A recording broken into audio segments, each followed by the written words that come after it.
wanted to make a few more solving one-step equation problems for those 7th graders out there that's about to begin this unit.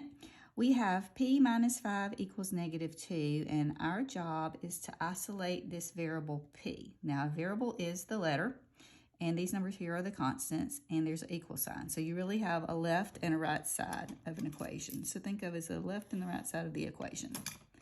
And your job is to get this p by itself so we know what it is that will make this equation true. So the way that we do that is we look at what we want to get rid of, and we need to get this p alone, so this minus 5 has to go. So what is the opposite operation? We use the opposite operation to make that happen. What is the opposite of subtract 5? And it would be add 5. So if I want that 5 to disappear, I have to add 5 to the left side of the equation. And if I add 5 to the left side of the equation, I have to add 5 to the right side of the equation to keep the equation equal. Now these 5's now cancel, and p is alone.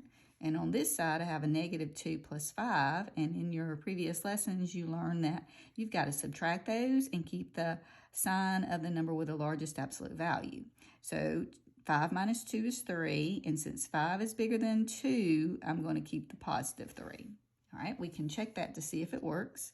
So 3 minus 5, what does 3 minus 5 equal? When I add the opposite, I get negative 2.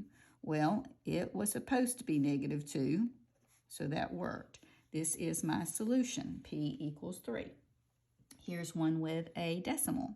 So my job, again, is to isolate that w and get them all by himself. I don't want anything on the left side with this w.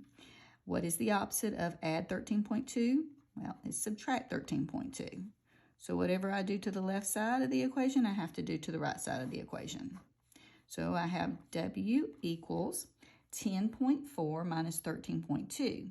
We know we have to subtract them since the signs are different, and I'm going to come over here, since teacher may not let you use a calculator, put the bigger number on top and the smaller number on bottom so that you can subtract. You can't take 4 from 2, so you're going to have to make it a 12, and take 1 from the 3 and make it a 2.